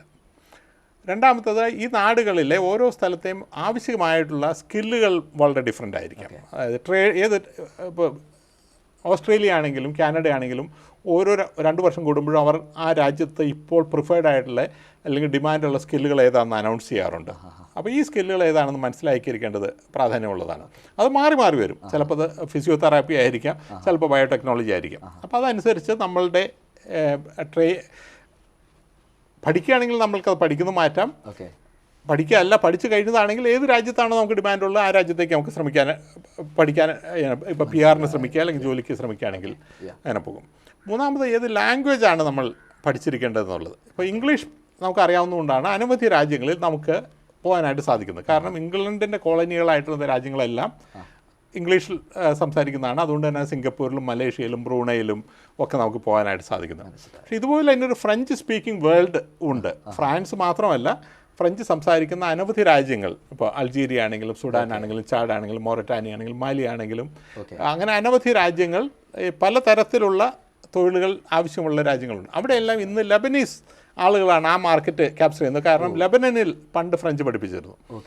അപ്പോൾ ആ ലെബനിൽ നിന്നുള്ള ആളുകളാണ് അവിടെ പോയി ചെയ്യുന്നത്. അപ്പോൾ നമ്മൾ ഉഗാണ്ടയിൽ പോയി കഴിഞ്ഞാൽ നമുക്കറിയാം അവിടെ കൂടുതൽ ഇന്ത്യക്കാരായിരുന്നു ഒരു കാലത്തുണ്ടായിരുന്നു. അതേസമയം തന്നെ ഫ്രഞ്ച് സംസാരിക്കുന്ന മൊററ്റാനിയയിലാണെങ്കിൽ അവിടെ ഫ്രഞ്ച് ലെബനിൽ നിന്നുള്ള ആളുകളായിരിക്കും അവിടെ ബിസിനസ് ചെയ്യുന്നത്. അപ്പോൾ നമ്മൾ ഫ്രഞ്ച് പഠിച്ചു കഴിഞ്ഞിട്ടുണ്ടെങ്കിൽ it opens up A new set of market. South അമേരിക്കയിൽ നമ്മൾ പോയി കഴിഞ്ഞിട്ടുണ്ടെങ്കിൽ ഇംഗ്ലീഷ് കൊണ്ട് ഫ്രഞ്ച് കൊണ്ട് കാര്യമില്ല, അവിടെ പോർച്ചുഗീസും സ്പാനിഷുമാണ് അവിടെ ഡിമാൻഡുള്ളത്. അപ്പോൾ ഏത് ഭാഷയാണ് നമ്മൾ പഠിക്കേണ്ടത്? ഏത് തരത്തിലുള്ള സാങ്കേതിക വിദ്യ കൊണ്ടാണ് ഇപ്പോൾ കൂടുതൽ ഇപ്പോൾ നിർമ്മിത ബുദ്ധിയാണെങ്കിൽ ദുബായിൽ അവർ തീരുമാനിച്ചിരിക്കുകയാണ് AI is going to be the future. അപ്പോൾ anybody with good qualification in AI they are giving golden visa, 5 year visa. അവിടെ AIക്ക് വേണ്ടി ഒരു പുതിയ യൂണിവേഴ്സിറ്റി ഉണ്ടാക്കിയിരിക്കുന്നു, AIക്ക് വേണ്ടി പുതിയ നയങ്ങൾ ഉണ്ടാക്കിയിരിക്കുന്നു, AIയുടെ ഒരു ഹബ്ബായിട്ട് മാറ്റാനായിട്ട് ശ്രമിക്കുന്നു. So then you move in to that area. വർഷങ്ങൾക്ക് മുന്നേ AIക്ക് ഒരു മിനിസ്റ്റർ തന്നെ അവരെ ഉണ്ടാക്കിയിരുന്നു 2017 മുതൽ. അപ്പോൾ ഈ തരത്തിൽ നമ്മൾ അനാലിസിസ് നടത്തണം. ഏത് രാജ്യങ്ങളാണ് ഡെമോഗ്രാഫിക്കായിട്ട് ആളുകളുടെ എണ്ണം സ്റ്റാഗ്നൻ്റ് ആയിട്ടുള്ള കുറഞ്ഞു വരുന്നത് എന്നുള്ളത് എംപ്ലോയ്മെൻറ്റ് മാർക്കറ്റിൻ്റെ ഏറ്റവും വലിയ പുൾ ആണ്. കാരണം ആ നാട്ടിൽ ആളുകളില്ലാത്തതുകൊണ്ടാണല്ലോ മറ്റു നാടുകളിൽ നിന്ന് ആളുകളെ കൊണ്ടുവരേണ്ടതായിട്ട് വരുന്നത്. പിന്നെ ഏറ്റവും വലിയ എംപ്ലോയ്മെൻറ്റ് മാർക്കറ്റ് ഇവോൾവ് ചെയ്യാൻ പോകുന്നത് അവിടെയാണ് ചൈനയിലാണ്. ചൈനയിലെ വൺ ചൈൽഡ് പോളിസിയുടെ ഒരു ഇമ്പാക്റ്റ് അവിടെ ലേബർ മാർക്കറ്റിൽ വരാൻ പോവുകയാണ്. അടുത്ത 10 വർഷത്തിനകം ഡ്രമാറ്റിക്കായിട്ട് ഇൻ്റർനാഷണൽ ലേബർ മാർക്കറ്റിൽ ഡിമാൻഡ് വരാൻ പോകുന്നത് ചൈനയിൽ നിന്നാണ്.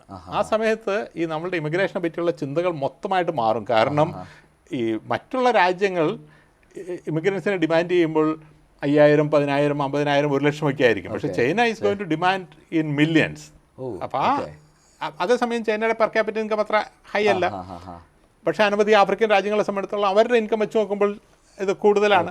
അപ്പോൾ ഇത് വെച്ച് നോക്കുമ്പോൾ ചൈനയിലേക്ക് വലിയൊരു ഡ്രോ ഉണ്ടാകാനായിട്ട് സാധ്യതയുണ്ട്. അപ്പോൾ ചൈനീസ് ഭാഷ പഠിക്കുന്ന ഒരാളെ സംബന്ധിച്ചിടത്തോളം ഭാവിയിൽ വലിയ സാധ്യതകളുണ്ട്. അപ്പോൾ ഇങ്ങനെയെല്ലാം ചിന്തിച്ചിട്ട് വേണം നമ്മൾ നമ്മുടെ കരിയറിനെ അലൈൻ ചെയ്യാനായിട്ട്.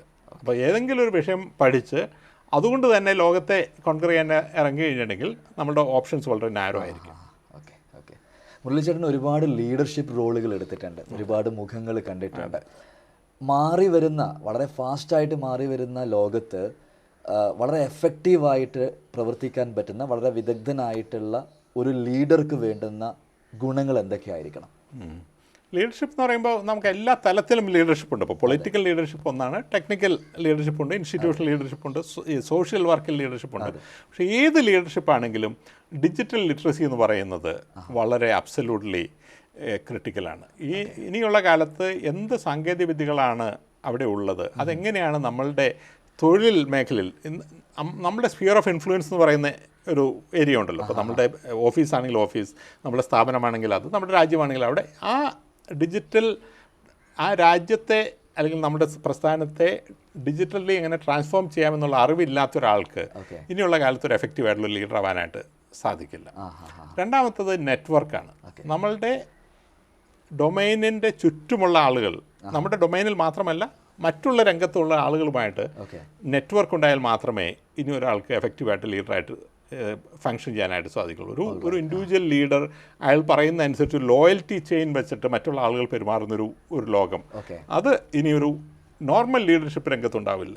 U are the sum of your network എന്നാണ് പറയുന്നത്. അപ്പോൾ നമ്മളുടെ ചുറ്റുമുള്ള 6 ആളുകളുടെ ശരാശരി എടുത്തു കഴിഞ്ഞാൽ അതായിരിക്കും നിങ്ങളെന്നാണ് ഇപ്പോഴത്തെ തിയറി പറയുന്നത്. അപ്പോൾ ആ തരത്തിൽ നമ്മളുടെ നെറ്റ്വർക്കുകൾ വ്യാപകമാക്കുക എന്നുള്ളതാണ് രണ്ടാമത്തെ ഒരു സ്കില്ലായിട്ട് ഞാൻ കാണുന്നത്. ഈ 2 സ്കില്ലും ഉണ്ടെങ്കിൽ പിന്നെ മൂന്നാമത് വേണ്ട അംബീഷനാണ്.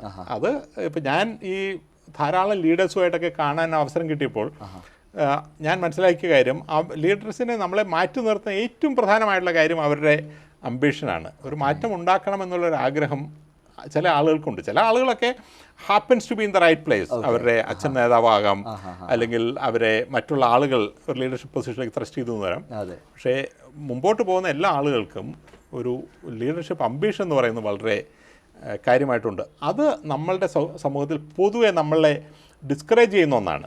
നമ്മൾ we train our children to be modest and not showing that ambition. പക്ഷെ അത് അങ്ങനെയല്ല. ഇനിയുള്ള കാലത്ത് നമ്മൾ വളരെ അംബീഷ്യസ് ആയിരിക്കണം. അത് ആർട്ടിക്കുലേറ്റ് ചെയ്യുന്നതിൽ യാതൊരു ബുദ്ധിമുട്ടുണ്ടാവേണ്ട കാര്യമില്ല. ഓക്കെ, തീർച്ചയായിട്ടും. കേരളം 100% സാക്ഷരതയുള്ളവർ എന്ന് പറയുമ്പോഴും ഫൈനാൻഷ്യൽ ലിറ്ററസിയുടെ കാര്യത്തിൽ ഇന്നും പിറകിൽ തന്നെയാണ്. ഉദാഹരണത്തിന് ഇൻവെസ്റ്റ്മെൻ്റൊക്കെ കാര്യം വരുന്ന സമയത്ത് മുഖം തിരിക്കുന്ന ആൾക്കാരാണ് കൂടുതലുള്ളത്. എന്താണ് മുരളി ചേട്ടന് പറയാനുള്ളത്? എന്തിൽ ഇൻവെസ്റ്റ് ചെയ്യണം, എങ്ങനെ ഇൻവെസ്റ്റ് ചെയ്യണം, എങ്ങനെയാണ് ഒരു ഫൈനാൻഷ്യൽ ഫ്രീഡം കൈവരിക്കാൻ കഴിയുക? അതെ, ആദ്യമായിട്ട് നമുക്ക് ഫൈനാൻഷ്യൽ ഫ്രീഡം കൈവരിക്കണമെന്നുള്ളത് നമ്മളൊരു ഒബ്ജക്റ്റീവായിട്ട് നമ്മൾ എടുക്കണം.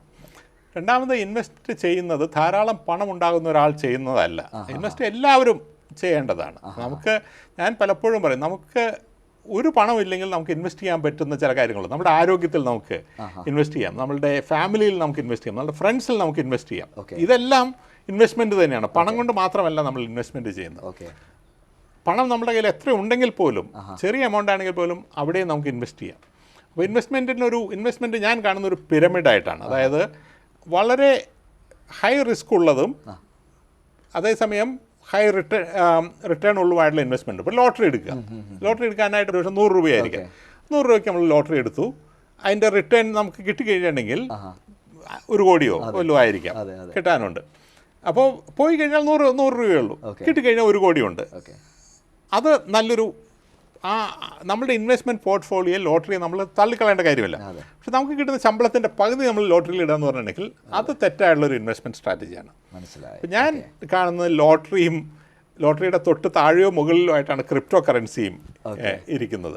ക്രിപ്റ്റോ ഇതുപോലെയാണ്. നമ്മൾ ഇൻവെസ്റ്റ് ചെയ്ത് കഴിഞ്ഞിട്ടുണ്ടെങ്കിൽ ഒരു പക്ഷേ നമ്മൾ മില്യനർ ആവാനുള്ള സാധ്യതയുണ്ട്, ഒരു പക്ഷേ അത് മൊത്തം ഇവാപറേറ്റ് ചെയ്ത് പോകാനുള്ള സാധ്യതയുണ്ട്. അതിന് പ്രൊപ്പോർഷണൽ ആയിട്ടുള്ള ഒരു ഇൻകം ക്രിപ്റ്റോ കറൻസിയിൽ ഡെപ്പോസിറ്റ് ചെയ്യുന്നതിൽ യാതൊരു തെറ്റുമില്ല. അതിൻ്റെ താഴെയാണ് കൂടുതൽ റിസ്ക്കും റിട്ടേണും ഉള്ള ചില ഇൻവെസ്റ്റ്മെൻറ്റുകളുണ്ട്. ഇപ്പോൾ ഫ്യൂച്ചർ ട്രേഡിംഗ് എന്നെല്ലാം പറയുന്നത്, കമ്മോഡിറ്റി ട്രേഡിംഗ് എന്നെല്ലാം പറയുന്നത്, അതെല്ലാം വളരെ നല്ല സ്കില്ലുള്ള ആളുകൾക്ക് മാത്രം റെഗുലറായിട്ട് ഫോളോ ചെയ്യാമെങ്കിൽ മാത്രം ഇൻവെസ്റ്റ് ചെയ്യാവുന്നതാണ്. അത് ഒഴിവാക്കേണ്ടതൊന്നല്ല, പക്ഷെ അത് അറിഞ്ഞിട്ട് മാത്രം ചെയ്യണം. അതിൻ്റെ താഴെയാണ് ഷെയറിൻ്റെ ഇതിരിക്കുന്നത്. അപ്പോൾ മറ്റേ അത്രയും വോളറ്റിലിറ്റി ഇല്ല. നമ്മൾ അല്പം ശ്രദ്ധിച്ചു കഴിഞ്ഞിട്ടുണ്ടെങ്കിൽ നമുക്ക് കുറച്ച് സ്റ്റേബിളായിട്ടുള്ള ഷെയറുകൾ എടുത്തു കഴിഞ്ഞിട്ടുണ്ടെങ്കിൽ നമുക്ക് ചെയ്യാം. നമ്മളുടെ എല്ലാ യങ്ങായിട്ടുള്ള ആളുകളും തീർച്ചയായിട്ടും ഷെയറിൽ ഇൻവെസ്റ്റ് ചെയ്യേണ്ടതാണ്. ഒരു ട്രേഡിംഗ് അക്കൗണ്ട് എടുക്കേണ്ടതാണ്, ഷെയറിൽ ഇൻവെസ്റ്റ് ചെയ്യേണ്ടതാണ്. അതൊരു ഒഴിവാക്കപ്പെടേണ്ട ഒന്നല്ല. ഷെയറിൽ ഇൻവെസ്റ്റ് ചെയ്യാൻ താല്പര്യമില്ലാത്തവരും എന്നാൽ ഷെയർ മാർക്കറ്റിൻ്റെ മൂവ്മെൻറ്റിൽ ബെനിഫിറ്റ് ഉണ്ടാവണം എന്നുള്ള ആവശ്യമുള്ള ആളുകൾ അതിൻ്റെ താഴെയുള്ള systematic investment plan, mutual fund എന്ന് പറയുന്ന സംവിധാനത്തിൽ നമ്മൾ ഇൻവെസ്റ്റ് ചെയ്യണം. അത് ആണ് അതിൻ്റെ അടുത്ത ലെവൽ. അതിൻ്റെ താഴെ ആണ് ഫിക്സ്ഡ് ഡെപ്പോസിറ്റ് പോലെയുള്ള പണം കൂടുതൽ ലിക്വിഡായിട്ട് ഇരിക്കുന്ന ഒരു സംവിധാനം, നമുക്ക് എപ്പോൾ വേണമെങ്കിലും കിട്ടുന്നൊരു സാഹചര്യത്തിൽ. അതിൻ്റെ താഴെയാണ് റിയൽ എസ്റ്റേറ്റ് പോലെയുള്ള കാര്യങ്ങൾ വരുന്നത്. അല്ലെങ്കിൽ ഈ റിയൽ എസ്റ്റേറ്റിൻ്റെയും FD-യുടെ നടുക്കാൻ വേണമെങ്കിൽ ഗോൾഡിന് നമുക്ക് പ്ലേസ് ചെയ്യാം. അപ്പോൾ നമ്മളുടെ ഇൻവെസ്റ്റ്മെൻറ്റ് പിരമിഡിൽ ഇതെല്ലാം നമ്മുടെ മെൻ്റലായിട്ടെങ്കിലും നമ്മൾ ഉണ്ടാവണം. അത് നമ്മളുടെ കയ്യിൽ പണം വരുന്നതനുസരിച്ച് നമ്മളത് സ്മോൾ ആയിട്ട് ബിൽഡ് ചെയ്യണം. അപ്പോൾ ലോട്ടറി നമുക്ക് ആദ്യത്തെ മാസം തൊട്ട് എടുത്തു തുടങ്ങാം. കിട്ടിയാൽ കിട്ടി, പോയാൽ പോയി. ക്രിപ്റ്റോ നമുക്ക് ഏത് യൂണിറ്റിലും എടുക്കാമല്ലോ. ഒരു ബിറ്റ് കോയിൻ അല്ല, 1000-1 ബിറ്റ് കോയിൻ നമുക്ക് വാങ്ങാം. അപ്പോൾ അതിൽ നമ്മൾ ചെറിയ പണം ഇൻവെസ്റ്റ് ചെയ്യുന്നതിൽ തെറ്റില്ല. ഒരു ലാൻഡ് വാങ്ങണമെങ്കിൽ ചിലപ്പോൾ ഒരു പക്ഷേ വലിയൊരു ബൾക്ക് എമൗണ്ട് നമ്മുടെ കയ്യിൽ ഉണ്ടാകേണ്ടി വരും. അപ്പോൾ that something which you can postpone for a later date. ഇന്ന് കേരളത്തിലെ സാഹചര്യത്തിൽ വലിയ എമൗണ്ട് ഓഫ് ലാൻഡ് വാങ്ങുന്നതിലൊരു മീനിങ് ഇല്ല. ലാൻഡിൻ്റെ വില കുറയാൻ പോവുകയാണ്, ഓൾറെഡി കുറഞ്ഞുകൊണ്ടിരിക്കുകയാണ്. പക്ഷേ ഒരു ബോട്ടം എൻഡിൽ ഇപ്പോൾ എറണാകുളം ഏരിയയിൽ ഫോർ എക്സാമ്പിൾ ഫ്ലാറ്റിൻ്റെ വില കൂടിക്കൊണ്ടിരിക്കുകയാണ്. കാരണം കേരളത്തിലെ പല ജില്ലകളിൽ നിന്നും പ്രത്യേകിച്ചും ഹൈ റേഞ്ചിൽ നിന്നുമുള്ള ആളുകൾ താഴേക്ക് വരികയാണ്. പല കാരണങ്ങളുണ്ട്. ഹ്യൂമൻ ആനിമൽ കോൺഫ്ലിക്റ്റ് ഉണ്ട്, അവരുടെ തൊഴിൽ സൗകര്യങ്ങളുണ്ട്. പക്ഷേ ആരോഗ്യ സംവിധാനങ്ങളുടെ ഒരു പുരോഗതി, ഇപ്പോൾ അവിടെയൊന്നും വേണ്ടത്ര മെഡിക്കൽ കോളേജുകളില്ല. ഇപ്പോൾ എറണാകുളം ജില്ലയിലാണെങ്കിൽ 5-6 നല്ല, ഇപ്പോൾ ലേക്ക് ഷോർ ആണെങ്കിലും അമൃതയാണെങ്കിലും രാജഗിരി ആണെങ്കിലും മാസ്റ്റർ ആണെങ്കിലും അങ്ങനെ വലിയ നല്ല ആശുപത്രികൾ ഉണ്ടാകുന്നു. അതിൻ്റെ റിഫ്ലക്ഷൻ നമ്മുടെ ഫ്ലാറ്റുകളിൽ ഉണ്ട്. അപ്പോൾ എറണാകുളം ജില്ലയിൽ ഫ്ലാറ്റുകളുടെ വില കൂടിക്കൊണ്ടിരിക്കുകയാണ്. ഒരു പക്ഷേ ഇനിയും കൂടിയെന്ന് വരും. അതേസമയം ലാൻഡിൻ്റെ വില പല സ്ഥലത്തും കുറയാണ്. അപ്പോൾ ആ ഇൻവെസ്റ്റ്മെൻറ്റ് നടത്താൻ കുറച്ച് സമയം നമുക്ക് എടുക്കേണ്ടി വരും. അപ്പോൾ ഇങ്ങനെ ഇൻവെസ്റ്റ്മെൻറ്റിനെ ഒരു പിരമിഡായിട്ട് കാണുക. പണമില്ലാത്ത കാലത്ത് പോലും നമ്മളിലും നമ്മളുടെ ചുറ്റുമുള്ള ആളുകളിലും ഇൻവെസ്റ്റ് ചെയ്യുക. അങ്ങനെ ഒരു ബ്രോഡ് പിരമിഡാണ് ഇൻവെസ്റ്റ്മെൻറ്റായിട്ട് വേണ്ടത്. അങ്ങനെ ഒരു ലിറ്ററസി നമ്മുടെ കുട്ടികൾക്ക് തീർച്ചയായിട്ടും കൊടുക്കണം. അത് സ്കൂൾ തലത്തിൽ തന്നെ കൊടുക്കേണ്ടതാണ്. കോളേജിന് ഗ്രാജുവേഷനിൽ ഒരു മിനിമം ആയിട്ടൊരു ഫൈനാൻഷ്യൽ ലിറ്ററസിയുടെ ഒരു എലക്റ്റീവ് ഉണ്ടാകേണ്ടതാണ്. അതില്ലാത്തത് എൻ്റെ ബുദ്ധിമുട്ട് ഞങ്ങൾക്കെല്ലാം ഉണ്ട്. ഇപ്പോൾ ഞാൻ എനിക്ക് ഏറ്റവും വലിയ ബുദ്ധിമുട്ടുള്ള ലോൺ എന്ന് പറയുന്ന ഒരു വിഷയമാണ്. ലോൺ എന്ന് പറയുന്നത് വെറുക്കപ്പെടേണ്ടോ എതിർക്കപ്പെടേണ്ടോ ഒന്നുമല്ല. പക്ഷേ മിഡിൽ ക്ലാസ് മൈൻഡ് സെറ്റിൽ ലോൺ എന്ന് പറയുന്നത് നാശത്തിനുള്ള തുടക്കമാണെന്നുള്ളൊരു ചിന്തയാണുള്ളത്. കേരളത്തിലെ ശരാശരി ആളുകൾക്ക് സർക്കാർ ലോൺ എടുക്കുമ്പോൾ തന്നെ ലോൺ എടുത്ത് മുടിഞ്ഞു എന്നുള്ളൊരു ചിന്തയാണ്. പക്ഷെ അങ്ങനെയല്ല. ഇന്ന് ലോകത്തെ എക്കണോമിക് തിയറി മുഴുവൻ പറയുന്നത് സർക്കാർ ലോൺ എടുക്കണം, ലോൺ എടുത്ത് കാര്യങ്ങൾ ചെയ്യണം, അത് ശരിയായ നടപടിയാണ് എന്നുള്ളതാണ്. വ്യക്തിപരമായിട്ടാണെങ്കിലും നമ്മൾ കറക്റ്റായിട്ട് യൂസ് ചെയ്ത് കഴിഞ്ഞിട്ടുണ്ടെങ്കിൽ കറക്റ്റായിട്ടുള്ളൊരു ഇൻവെസ്റ്റ്മെൻറ്റ് ടൂൾ ആണ് ലോൺ എന്ന് പറയുന്നത്.